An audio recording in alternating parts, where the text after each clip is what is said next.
Cthulhu is the first of the old gods we encounter in WoW and fight. He's not killed though, just defeated, since killing an old god is really bad for the environment.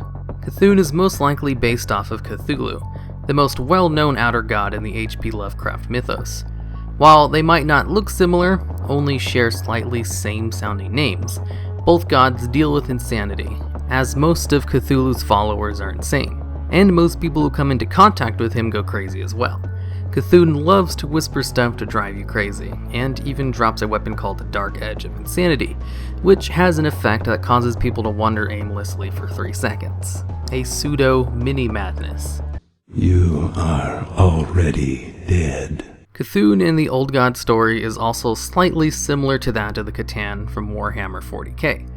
The Catan waged war with the Old Ones, who are like the Titans of Warhammer, and after millions of years of fighting, with countless planets and stars destroyed, the Catan won.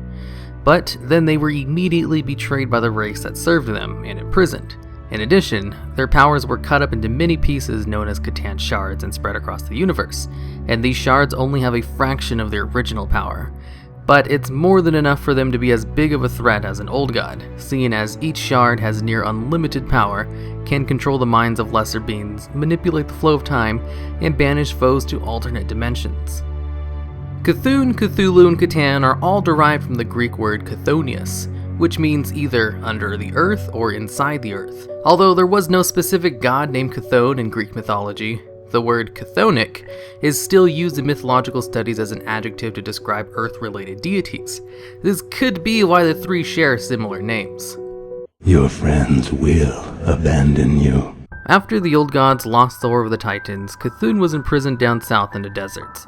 While waiting over centuries, he found the primitive life forms known as the Silithid and transformed some of them into beings of his own image called the Karaji. He then set his newly created race to prepare an army for his eventual revival. After a few thousand years, Cthulhu was ready to come out and let loose his Karaji in Kalimdor.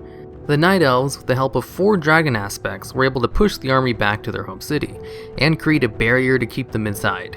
During the war with the Karaji, the Night Elves and aspects had no idea an old god lay at the heart of the city.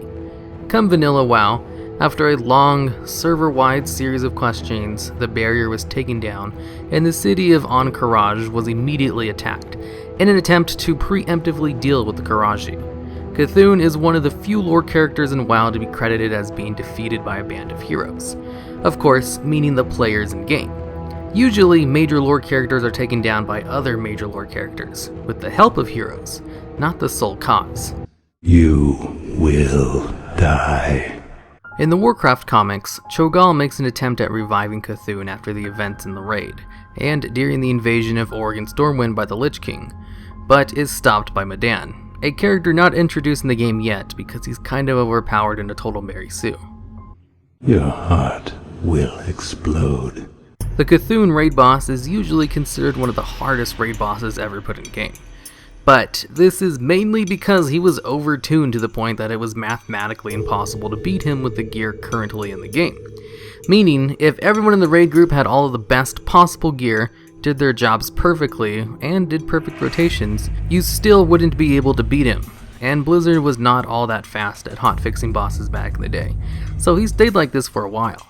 Within hours of a fix to make the numbers a little less ridiculous, the world first kill was achieved. You betray your friends.